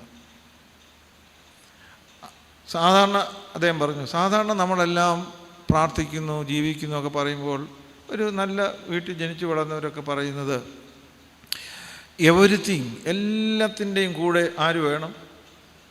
ഒടുവിൽ ദൈവം വേണം. So everything plus God. അദ്ദേഹം പറഞ്ഞു അത് വട്ടപൂജ്യമാണ്. God plus everything. ഒന്നാമത് ദൈവം, അതിനുശേഷം ബാക്കിയുള്ളത്. നമ്മളൊരു വാക്യം, ഇഷ്ടമുള്ള വാക്യമുണ്ട്, ദൈവം അനുകൂലമെങ്കിൽ പ്രതികൂലം. ഇന്നെല്ലാം അനുകൂലമാണ്. കൂട്ടുകൂടാൻ ആര് മാത്രമില്ല നമ്മുടെ കൂടെ? ദൈവമില്ല. അതുകൊണ്ട് ഇന്ന് നിങ്ങൾക്ക് നിങ്ങളുടെ മക്കളെയും കൊച്ചുമക്കളെയും ഒക്കെ പഠിപ്പിക്കേണ്ടതാണ്. കുഞ്ഞേ, എല്ലാത്തിൻ്റെയും കൂടെ ദൈവമല്ല. ഒരു കേക്ക് ഉണ്ടാക്കുന്നതാണ് ഇവിടെ ഇരിക്കുന്ന അമ്മ. ഒരു കേക്കിൻ്റെ ഡെക്കറേഷൻ അല്ല ദൈവം. ഡെക്കറേഷൻ കേക്കല്ല. ആ കേക്ക് കുറച്ചുകൂടി ഭംഗിയാക്കാൻ എന്നുള്ള ഒരു ഇടപാടെന്നേ ഉള്ളൂ. ആ കേക്കിൻ്റെ ഈ ഐസിങ് എല്ലാം കൂടെ വാരിക്കോരി കഴിച്ചാൽ ഡയബറ്റീസ് 120 ഉള്ളവന് 520 ആക്കാവുന്നേ ഉള്ളൂ. ഈ content is more important. The cake is more important than the icing ഇതിൻ്റെ മുകളിലിടുന്നു. അപ്പം നിങ്ങളുടെ മക്കളെ പഠിപ്പിക്കും. എവരിത്തിങ് പ്ലസ് ഗോഡ് അല്ല, പിന്നെന്താണ്? God plus everything. ഈ കുടുംബദിനത്തിൽ ഈ ഇടവകയിലെ 125 കുടുംബങ്ങൾ, നിങ്ങളങ്ങനെയാണ്, അങ്ങനെ അല്ലാത്തത് കണ്ടേക്കാം, എല്ലാവരും ഒരുമിച്ച് നമ്മൾ തീരുമാനിക്കുകയാണ്. എല്ലാത്തിൻ്റെയും കൂടെ ദൈവത്തെ പിടിക്കുകയല്ല, ദൈവത്തിനോട് കൂടെ എല്ലാ കാര്യങ്ങളും നമുക്ക് ചെയ്താൽ നിങ്ങളുടെ കുടുംബങ്ങൾ ആകുക തന്നെ ചെയ്തു. അതുകൊണ്ട് എല്ലാ വീടുകളിലും കുടുംബ പ്രാർത്ഥന ഉണ്ടായിരിക്കണം. ഇതിന് സമയമില്ല എന്ന് പറയുന്ന ആളുകൾ ഈ ലോകത്തിൽ നിങ്ങൾക്ക് ചെയ്യാവുന്ന ക്രൂരമായ ദൈവനിഷേധമാണ്. ഇന്ത്യയുടെ പ്രസിഡൻറ്റിനും അമേരിക്കയുടെ പ്രസിഡൻറ്റിനും നിങ്ങൾ അറിയപ്പെടുന്ന ഏറ്റവും വലിയ ഒരു ഡോക്ടർ, ഒരു സർജനോ, ഒരു ഫിസിഷ്യനോ എല്ലാവർക്കും 24 മണിക്കൂറേ ഉള്ളൂ. അവരെല്ലാം അവരുടെ കാര്യങ്ങൾ ചെയ്യുന്നുണ്ട്. നമ്മൾ കുറച്ച് അജ്ഞത കൊണ്ട് പറയുന്നതാണ് എനിക്ക് സമയമില്ല. സമയം എവിടെ പോയി എന്ന് പറഞ്ഞാൽ ഒരു ടൈം മാനേജ്മെൻ്റ് ഇല്ലെന്നേ ഉള്ളൂ. ചുമ്മാ 9:30 വരെ കിടന്ന് ഉറങ്ങിയ ചുരുത്തിന് എഴുന്നേറ്റ് പറയും എനിക്ക് പഠിക്കാൻ സമയം കിട്ടിയില്ല. വിവരക്കേടല്ലേ അത്? അപ്പം അങ്ങനെയുള്ള കാര്യങ്ങളൊന്നും, സമയം തന്നവനോട് സമയമില്ലെന്ന് പറയുന്ന നെറികേട് നമ്മളാരും ഇനിയും പറയരുത്. സമയം തന്നവനോട്. അപ്പോൾ ഒന്നാമത് പറഞ്ഞ എന്നാ ചെയ്യേണ്ട കാര്യം ഇപ്പം പറഞ്ഞത്. ഒന്നാമത്തത് ഇതൊന്നും കേൾക്കുന്നില്ലയോ? കുടുംബ പ്രാർത്ഥന നിങ്ങളുടെ വീടുകളിൽ ഉറപ്പായിരിക്കണം. ഞാനിന്ന് രാവിലെ ഒന്ന് സൂചിപ്പിച്ചു, പുരുഷന്മാർ വേദപുസ്തകം വായിക്കുന്നു എന്നുള്ളത് ഉറപ്പാക്കും. അപ്പോൾ ഈ കുടുംബ പ്രാർത്ഥന, നിങ്ങളുടെ കുട്ടികളെ വേദപുസ്തകം വായിക്കാൻ പഠിപ്പിക്കണം. വേദപുസ്തകത്തെ സ്നേഹിക്കുവാൻ നിങ്ങൾ ഇവിടെ ഒരു എന്നാ പറയുന്നത്, 70 മേൽ പ്രായമുള്ള അമ്മമാർ ഉണ്ടല്ലോ, കുറേ പേരുണ്ട്. നിങ്ങളുടെ അമ്മമാർ പറഞ്ഞ് നിങ്ങൾ കേട്ടിട്ടുണ്ടോ? എടാ കുഞ്ഞേ, ഈ കറുത്ത പുസ്തകം നീ ചുമന്നുകൊണ്ട് നടന്നാൽ ഒരു നാളിൽ അത് നിന്നെ ചുമന്നുകൊണ്ട് നടക്കും. നിങ്ങൾ പറയുന്ന കേട്ടിട്ടുണ്ടോ? ഇല്ല. കേട്ടെന്നോ ഇല്ലെന്നോ? ആ അമ്മയുടെ മക്കൾ അവരുടെ മക്കളോട് ഇത് പറയുന്ന സാധ്യത കൂടുതലാണോ കുറവാണോ? നിങ്ങൾ എന്താ മനുഷ്യർ ഇത്? കൂടുതലാണോ കുറവാണോ? എന്നാ പറഞ്ഞേ? കുറവാണ്. നിങ്ങൾ ഇപ്പോഴത്തെ സ്ഥിതിയിൽ പോയാൽ, ഞാനൊരു പ്രവാചകനാകേണ്ട കാര്യമൊന്നുമില്ല, 35 കൊല്ലം കഴിയുമ്പോൾ ഇന്നേക്ക്, അതൊരു വളരെ എക്സ്റ്റൻഡഡ് ടൈമാണ്, ജനിക്കുന്ന കുഞ്ഞുങ്ങൾ വളരുന്ന വീട്ടിൽ ദൈവം എന്നുള്ള വാക്ക് കേൾക്കുകയില്ല. ഇനി അവർ ഇതൊന്നും ഞാൻ ചുമ്മാതെ ഉണ്ടാക്കി പറയുന്നതല്ല. ഇപ്പോൾ പറഞ്ഞല്ലോ, 70 മേൽ പ്രായമുള്ള അമ്മമാർ, അവരുടെ അമ്മമാരും അപ്പനും, പ്രത്യേകിച്ച് അമ്മമാർ പറഞ്ഞിട്ടുണ്ട്, കുഞ്ഞേ ബുദ്ധിമുട്ടിൽ ജീവിക്കുകയാണ് നമ്മൾ, ഇതും കൊണ്ട് നീ നടന്നാൽ അതൊരു നാളിൽ നിനക്ക് സഹായകരമാകും. ആ അമ്മയുടെ മകളുടെ വീട്ടിലെ ചോദിച്ചപ്പോൾ അതെന്ന് പറഞ്ഞാൽ അങ്ങോട്ട് നോക്കിയെങ്കിൽ അവിടെ മാത്രമല്ല എല്ലായിടത്തെയും അങ്ങനെ പറയുന്നതെല്ലാം ഒരു അപരിഷ്കൃതമാണ് എന്ന് തോന്നുന്നു. അങ്ങനെയാണെങ്കിൽ അവരുടെ കൊച്ചുമക്കൾ വരുമ്പോൾ, നിങ്ങളിവിടെ ഇരിക്കുന്ന ഈ ഭക്തരോട് ഞാൻ ചോദിക്കുകയാണ്, നിങ്ങളുടെ കൊച്ചുമക്കളുടെ മക്കൾ വരുമ്പോൾ അവർ ദൈവം എന്നുള്ള പദം കേൾക്കുന്നില്ല എങ്കിൽ ആരാണ് ഉത്തരവാദി? നമ്മളുടെ മക്കളെയൊക്കെ പഠിപ്പിക്കുന്നതിൽ എല്ലാ കുഞ്ഞുങ്ങൾക്കും ഒരു അവകാശമുണ്ട്. They have the right to know their created God. ഇവിടെ ഇരിക്കുന്ന ചില ഒരു 30-35 വയസ്സൊക്കെയുള്ള സ്ത്രീകളും പുരുഷന്മാരും യങ് കപ്പിൾസ് ഉണ്ടായിരിക്കും. ഇതൊന്നും സാരമില്ല എന്ന് തോന്നുന്ന നിങ്ങളുടെ കൂട്ടുകാർ കാണും. എനിക്ക് ചിലപ്പോൾ ഒക്കെ തോന്നാറുണ്ട്, എന്തൊരു കഷ്ടമാണതൊക്കെ. അതിനൊക്കെ വേറെ ക്രൂരമായ വാക്കുകളാണ് ഉപയോഗിക്കേണ്ടത്. പക്ഷേ ഇത്രയും നല്ലവരോട് അത് പറയാൻ പാടില്ലല്ലോ. ഇതൊക്കെ നമ്മൾ സഹിക്കും. അപ്പം ഈ എല്ലാ വീടുകളിലും കുടുംബ പ്രാർത്ഥന, വീടുകളിൽ ഞാൻ ഇനി അടുത്ത ചോദ്യം കൂടെ ചോദിച്ച് അവസാനിപ്പിക്കുക. നിങ്ങൾ ഈ സത്യം പറയുന്നത് കൊണ്ടാണ് മിണ്ടാതിരിക്കുന്നത്. കാരണം സത്യം പറഞ്ഞാൽ ചിലപ്പോൾ കുഴപ്പമാകുമല്ലോ എന്ന് വിചാരിച്ചു. നമ്മുടെയൊക്കെ വീടുകളിൽ ഇനി ആ ഫസ്റ്റ് ബെഞ്ചിലിരിക്കുന്നത് ദൈവ സംസാരമാണോ ലോക സംസാരമാണോ ഇന്ന് കൂടുതലുള്ളത്? ഒരാനുപാതികമായി നിങ്ങൾ വീട്ടിലിരിക്കുമ്പോൾ ഒരു 2 മണിക്കൂർ പലപ്പോഴായിട്ട് സംസാരിച്ചു എന്നിരിക്കട്ടെ. ദൈവ സംസാരമാണോ ലോക സംസാരമാണോ കൂടുതൽ? ലോക സംസാരം. നിങ്ങളുടെ കുഞ്ഞുങ്ങൾ കണ്ടു വളരുന്നത് വെറും ലൗകിക കാര്യങ്ങൾ. വാട്സാപ്പിൽ ചെലവഴിക്കുന്നതിൻ്റെ അത്രയും സമയം നമ്മൾ വേദപുസ്തകത്തിൽ ചെലവഴിക്കുന്നുണ്ടോ? അവിടെ ഇരിക്കുന്ന പുരുഷന്മാർ, സ്ത്രീകൾ, നിങ്ങൾ എന്നെ ഒന്നും മിണ്ടാത്തത്? അതായത് വാട്സാപ്പിൽ ചെലവഴിക്കുന്നതിൻ്റെ അത്രയും സമയം നമ്മൾ വേദപുസ്തകം വായിക്കാൻ നിങ്ങളോ നിങ്ങളുടെ മക്കളോ ചെലവഴിക്കുന്നുണ്ടോ? ഇല്ല. ഒരു ക്രൂരതയല്ലയോ? അതുകൊണ്ട് ഞാൻ ഈ കുടുംബദിനത്തിൽ നിങ്ങളോട് പറയുന്നു, വാട്സാപ്പിൽ ചെലവഴിക്കുന്നതിൻ്റെ അത്രയും സമയം വേദപുസ്തകത്തിൽ ചെലവഴിക്കണം എന്ന്. അങ്ങനെയാണ് ഞാൻ പറയേണ്ടത്, അല്ലെങ്കിൽ അതിൽ കൂടുതലെന്നാണ് പറയേണ്ടത്. എങ്കിലും അതിൻ്റെ പകുതി സമയമെങ്കിലും വേദപുസ്തകത്തിലും കുടുംബ പ്രാർത്ഥനയ്ക്കും ചെലവഴിക്കണ്ടേ? വേണോ വേണ്ട? നിങ്ങൾ വേണ്ടെന്ന് പറഞ്ഞാൽ വേണ്ട, നിങ്ങൾ വേണമെന്ന് പറഞ്ഞാൽ വേണ്ടേ? നമ്മുടെ ക്യാമറ ഉപയോഗിക്കുന്ന സ്നേഹിതൻ്റെ പേരെന്നാ? ഇരുന്നാൽ മതി. എന്നാ പറയും? വിക്രമൻ്റെ ആ മുഖം എനിക്ക് ഇഷ്ടപ്പെട്ടു പോയി. അദ്ദേഹം ഈ പറഞ്ഞുകൊണ്ടിരിക്കുന്നത്, എന്തിനാ തിരുമേനി ഇവരോടൊക്കെ ഇത് പറയുന്നത്? ഞാൻ ഫോട്ടോ എടുക്കാൻ പോകുന്നതല്ലേ? മനസ്സിലായോ? ഇതാലോചിച്ച് നോക്കിക്കേ. ഞാൻ ഈ പറയുന്ന കാര്യങ്ങൾ ഏത് മനുഷ്യനും പ്രധാനമാണ്. അതിന് ക്രിസ്ത്യാനി എന്നൊന്നുമില്ല. ഏത് മനുഷ്യർക്കും നമ്മുടെ വീടുകൾ ആട്ടെ. അപ്പോൾ അതിനോട് ചേർന്ന് പറയാനായിട്ടുള്ളത്, മിക്ക അപ്പനും അമ്മയും പറയുന്നൊരു കാര്യമുണ്ട്, ഞങ്ങൾ മക്കൾക്ക് വേണ്ടി അങ്ങ് പിള്ളേരോടൊക്കെ പറയുന്നത്, പള്ളി വന്നല്ല പൊതുവെ പറയുന്നത്, മക്കൾക്ക് വേണ്ടി ജീവിക്കുകയാണ്. ഈ കഷ്ടപ്പെടുന്നതെല്ലാം ആർക്ക് വേണ്ടിയാണ്? മക്കൾക്ക് വേണ്ടി. നിങ്ങളുടെ ആയുസ്സിൽ ഇനി ഒരൊറ്റ നിമിഷത്തിലും അത് പറഞ്ഞേക്കരുത്. നിങ്ങൾ കുഞ്ഞുങ്ങൾക്ക് വേണ്ടി ജീവിക്കരുത്. നിങ്ങൾ ദൈവത്തിന് വേണ്ടി ജീവിക്കണം. നിങ്ങളുടെ കുഞ്ഞുങ്ങളത് കാണും, അവർ ദൈവത്തിലെത്തിക്കോളും. ഇല്ലെങ്കിൽ ആ കുട്ടികൾ കാണുന്നത് വെറും ലൗകിക വിചാരത്തിന് മാത്രം ഇവർ ജീവിക്കുന്നവരാണ്. അവർ ഞങ്ങൾക്ക് വേണ്ടി ജീവിക്കുന്നു എന്നാണ് പറയുന്നത്. ഞങ്ങൾ ഈ പൊതുസമൂഹത്തോട് ചോദിക്കട്ടെ, ഈ പിള്ളേർ വിചാരിക്കട്ടെ, ഇവരിങ്ങനെ ഞങ്ങളെ സ്നേഹിച്ച് കഷ്ടപ്പെടുകയാണ്. ഞങ്ങളുടെ കൂടെ ഒരു ദിവസം ഒരു അരമണിക്കൂർ പോലും ഒരു ക്വാളിറ്റി ടൈം ഞങ്ങളുടെ കൂടെ സ്പെൻഡ് ചെയ്യുന്നില്ല.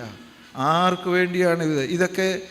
ഒരു 45 കൊല്ലം മുമ്പ് ഞങ്ങൾ സെമിനാരി പഠിക്കുന്ന സമയത്ത്, MD സെമിനാരി കേരളത്തിലെ ഏറ്റവും വലിയ സ്കൂളാണ് MDI സ്കൂൾ.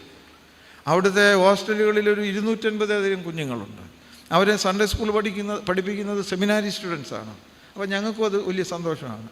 എല്ലാ വൈദിക സ്റ്റുഡൻസിനും നോക്കുകയല്ല, ഒരു സെമസ്റ്ററിൽ ഇത് കഴിഞ്ഞ് അവരുടെ ഹോസ്റ്റലിൽ നല്ല ചായയും കാപ്പിയും ഒക്കെ കിട്ടും. അപ്പോൾ അതും ഒരു സന്തോഷമാണ്.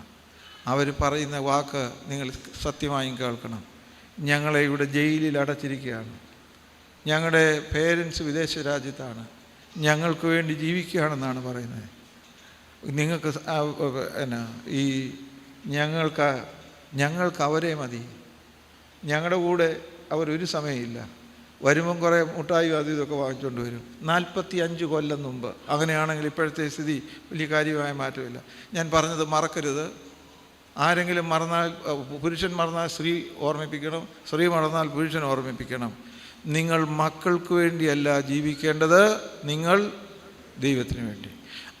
എൻ്റെ മാതാപിതാക്കൾ ദൈവത്തിന് വേണ്ടി ജീവിക്കുന്നുവെന്ന് അവർ കണ്ടാൽ അവർ ദൈവമക്കളായിക്കൊള്ളും. അവരെ ദൈവം നോക്കിക്കോളും. ദൈവം കൂട്ടുകൂടുന്നതാണോ മനുഷ്യൻ കൂട്ടുകൂടുന്നതാണോ നല്ലത്? ആണ്. കാരണം ഗോഡ് ഈസ് മൈറ്റി ഗോഡ്. അവസാനിപ്പിക്കാം. അപ്പോൾ നമ്മൾ അങ്ങനെയുള്ള കുടുംബങ്ങളായി നമുക്ക് തീരണം. പ്രായോഗികമായ 3-4 കാര്യങ്ങൾ പറഞ്ഞത് മറക്കരുത്. 1, കുടുംബ പ്രാർത്ഥന. അപ്പനും അമ്മയും മക്കളും ഒരുമിച്ചിരുന്ന് പ്രാർത്ഥിക്കണം. ഇതൊക്കെ ചെയ്യാത്തവരാണോ? അല്ല, ചെയ്യുന്നവരാണ്. എനിക്ക് ഞാൻ ഒരു 10 വർഷത്തോളം ഞാൻ ബാംഗ്ലൂരിലാണ് താമസിച്ചത് പഠിക്കുന്ന സമയത്ത്. അപ്പോൾ കുറേയേറെ യങ് കപ്പിൾസ്, ഒരുപക്ഷെ നിങ്ങളുടെ ആരുടെയും മക്കളോ വല്ലതും കണ്ടേക്കാം, എനിക്ക് അങ്ങനെ അറിയത്തില്ല. ഒരുപാടെന്ന് പറഞ്ഞാൽ ആയിരക്കണക്കിനൊന്നുമില്ല, എങ്കിലും ഒരു 10-25 യങ് കപ്പിൾസ് അവർ ഞങ്ങളൊരു മാസത്തിലൊരിക്കൽ എവിടെയെങ്കിലും ചുമ്മാ ഇരുന്ന് വർത്തമാനം പറയാൻ കൂടും. അപ്പോൾ എനിക്ക് ഒരു ചെറിയ അത്ഭുതകരമായി തോന്നുന്ന കാര്യങ്ങളുണ്ട്. ഒരു 35 വയസ്സ്, 30 വയസ്സ്, 35 വയസ്സുള്ള യങ് കപ്പിൾസ്, അവർ ചിലർ ഓരോ ദിവസം ഓരോ അനുഭവങ്ങൾ പറയും. അപ്പോൾ പ്രാർത്ഥനയുമായി ബന്ധപ്പെട്ട് സംസാരിച്ചപ്പോൾ ഒരു കപ്പിൾ പറഞ്ഞു, ഞങ്ങൾ വൈകുന്നേരത്ത് ഇരുന്ന് ഞാനിപ്പോൾ ഈ പറയുന്ന ഈ കീഴ്ക്കൊഴൂർ, വലിയ ദൂരമില്ലല്ലോ ഇവിടുന്ന്, കീഴ്ക്കൊഴൂർ അവിടെയുള്ള കുട്ടികളാണ്. അവിടെ 2 സഹോദരനും എല്ലാം അവിടെയാണ്, ബാംഗ്ലൂരിൽ. അപ്പോൾ അവർ പറഞ്ഞു, ഞങ്ങൾ ഭാര്യ ഭർത്താക്കന്മാർ ഇവർ കരം കോർത്ത് പിടിച്ച് ഞങ്ങൾ ഒരുമിച്ച് ഇരുന്നാണ് പ്രാർത്ഥിക്കുന്നത്. എനിക്കിതൊക്കെ കേൾക്കുമ്പം നമുക്ക് ഒരു ചെറിയ ലജ്ജയും, ഇതൊക്കെ 30 വയസ്സുള്ള പിള്ളേർ കൈ പിടിച്ചു എന്നൊക്കെ പറയും. പക്ഷെ അവരങ്ങനെയാണ് പ്രാർത്ഥിക്കുന്നത്. അങ്ങനെയുള്ളത് നിങ്ങളുടെ മക്കളും അങ്ങനെ ആകണം. ഈ കൈ പിടിച്ചത് കൊണ്ട് മാത്രം കാര്യം ഇല്ല. ഞാൻ പറഞ്ഞതിൻ്റെ ആശയം നിങ്ങൾക്ക് മനസ്സിലായില്ല. അപ്പോൾ വേദപുസ്തകത്തിൻ്റെ വായന, ഈ കുടുംബ പ്രാർത്ഥന, ബൈബിൾ വായന, ദൈവ സംസാരം വീട്ടിൽ വർദ്ധിക്കണം. നിങ്ങളിലൂടെ ഞാൻ പറഞ്ഞു, നിങ്ങൾ വാട്സപ്പിൽ ചിലവാക്കുന്നതിൻ്റെ പകുതി സമയമെങ്കിലും നിങ്ങൾ അമ്മമാരെങ്കിലും പ്രാർത്ഥിക്കണം. ഈ അമ്മമാരും ഇപ്പോൾ ദോഷം കൊണ്ടൊന്നുമല്ല, ഇതിനകത്താണ് എല്ലാ പ്രയോഗങ്ങളും. മനസ്സിലായോ? ഞാൻ 1-2 പേരെ ഇപ്പോൾ കണ്ടിച്ചിരിക്കുക. നിങ്ങളോട് ഞാൻ പറയുന്നു, അധികം സമയം ഇതിൽ നിങ്ങളിരുന്നാൽ നിങ്ങൾക്ക് അന്യായമായ ഈ തലകറക്കവും പിടിക്കലും ഒക്കെ ഉണ്ടാകുന്നു. ഇപ്പോൾ ഇതൊക്കെ മെഡിക്കലി പ്രൂവ്ഡായിട്ടുള്ള കാര്യങ്ങളാണ്. അവസാനമായി ഞാൻ പറഞ്ഞത്, നമ്മൾ എന്ത് ചെയ്യരുതെന്നാണ്. നിങ്ങൾ മക്കൾക്ക് വേണ്ടിയല്ല ജീവിക്കേണ്ടത്, നിങ്ങൾ ആർക്ക് വേണ്ടി ജീവിക്കണം? ദൈവത്തിന്. നിശ്ചയമായിട്ടും ദൈവം. നമ്മുടെ കുര്യൻ ജോസഫിൻ സാറിൻ്റെ വാക്കെന്തായിരുന്നു? സുപ്രീം കോടതി ജഡ്ജിയുടെ വാക്കെന്തായിരുന്നു? എല്ലാത്തിൻ്റെയും കൂടെ ദൈവത്തെ കൂട്ടുപിടിക്കുകയല്ലേ. Not everything plus God. തിരിച്ചിടണം. എന്താണ്? ഗോഡ് പ്ലസ് ദൈവം അധികം. നിങ്ങളുടെ കുടുംബങ്ങൾ തിരുക്കുടുംബങ്ങളാകും, ആകുക തന്നെ ചെയ്യും. അതല്ല ചിലരൊക്കെ ഉണ്ട്, ഇതൊക്കെ പള്ളിയിലച്ഛനൊക്കെ പറഞ്ഞാൽ മതിയല്ലോ എന്ന് ധരിക്കുന്നവരെ കുറിച്ച് എനിക്കൊരഭിപ്രായവും ഇല്ല പ്രത്യേകിച്ച്. പക്ഷേ ഞാൻ അഭിപ്രായം പറഞ്ഞാൽ നിങ്ങൾ എന്നെ ഈ ഗേറ്റിന് വെളിവിടത്തില്ല. ദൈവം സാരമില്ല എന്നൊക്കെ ധരിച്ച് ഒക്കെ പോയാൽ അത് വലിയ, നമ്മളെക്കാൾ ഒരു ഇച്ചിരൂടെ വലിയനാണല്ലോ ദൈവം. അങ്ങനെ എന്നേക്കാൾ ഇച്ചിരൂടെ വലുതാണ് ദൈവം എന്നുള്ള ബോധവും നമുക്കുണ്ടാകട്ടെ. ദൈവം നിങ്ങളെല്ലാവരെയും അനുഗ്രഹിക്കട്ടെ. കുടുംബദിനം നമ്മൾ ചുമ്മാതെ ചില കാര്യങ്ങൾ പറഞ്ഞു കേട്ടു പോകുകയല്ല, നമ്മുടെ കുടുംബങ്ങളെ തിരുക്കുടുംബങ്ങളാക്കി മാറ്റാം. നമ്മുടെ തലകളെ വണക്കാം. കർത്താവേ, ലോകത്തെ രക്ഷിക്കുവാനുള്ള ദൈവത്തിൻ്റെ ഏറ്റവും വലിയ ദൈവിക പദ്ധതിയാണല്ലോ കുടുംബങ്ങൾ. ആകയാൽ ഞങ്ങളുടെ ഓരോ കുടുംബങ്ങളും ലോകത്തെ രക്ഷിക്കുവാനുള്ള ദൈവത്തിൻ്റെ ആനന്ദമായ രക്ഷാ പദ്ധതികളാണ്. ആ കുടുംബങ്ങൾ ലോകത്തിൻ്റെ രക്ഷയ്ക്ക് സഹായകരമാണെങ്കിൽ ഞങ്ങളുടെ കുടുംബങ്ങൾ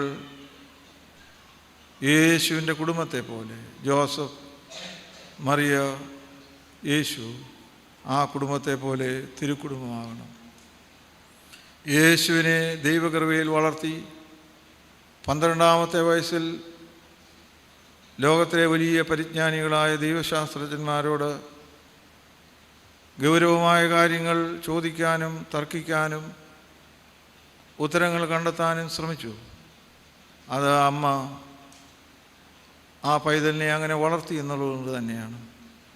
ദൈവവചനത്തിലൂടെ, സാമൂഹ്യ ബോധത്തിലൂടെ ഒന്നാമത്തെ അത്ഭുതമായ കല്യാണത്തിന് മറ്റൊരുത്തൻ്റെ വേദനയും ദുഃഖവും അപമാനത്തിൻ്റെ സാധ്യതയും കണ്ടപ്പോൾ അവരുടെ ആ വലിയ പ്രതിസന്ധിയിൽ നിന്ന് രക്ഷിക്കുവാൻ മകനോട് ഉപദേശിച്ച വലിയ മാതൃക, എല്ലാറ്റിൽ നിന്നും തലവലിച്ച് നമ്മുടെ കാര്യങ്ങൾ മാത്രം നോക്കി ജീവിച്ചാൽ മതിയെന്ന് പഠിപ്പിക്കുന്ന ഒരു സ്വയം ഇൻസുലേറ്റഡ് ആകുന്ന ഒരു കാലത്ത്, മകനെ നീ മറ്റുള്ളവരുടെ ദുഃഖം കാണണം, അത് പരിഹരിക്കാൻ നിന്നാൽ ആവോളം പ്രവർത്തിക്കണം. ഇങ്ങനെ പഠിപ്പിച്ച തിരുക്കുടുംബത്തിൻ്റെ അംഗങ്ങൾ ഏത് കാലത്തും ലോകത്തിൻ്റെ രക്ഷകരും സംരക്ഷകരുമായിത്തീരും. വളരെ സ്വകാര്യമായി സ്വാർത്ഥതയിൽ ജീവിക്കുന്ന കുടുംബങ്ങളായി ഇന്ന് മാറുന്നു എന്ന് ഞങ്ങൾ കാണുന്നു. ഞങ്ങളതിന് വ്യത്യസ്തമായ ഒരു മാതൃക കാണിക്കുവാൻ ഈ സഭയുടെ അംഗങ്ങളായ ഞങ്ങൾക്കെല്ലാവരും ഞങ്ങളുടെ കുടുംബങ്ങളെ തിരുക്കുടുംബങ്ങളാക്കണമെന്ന് പ്രാർത്ഥിക്കുന്നു. കുടുംബ പ്രാർത്ഥനയുള്ള ദൈവവചനം ഗൗരവമായി എടുക്കുന്ന അതടുത്ത തലമുറയെ പഠിപ്പിക്കുന്നു.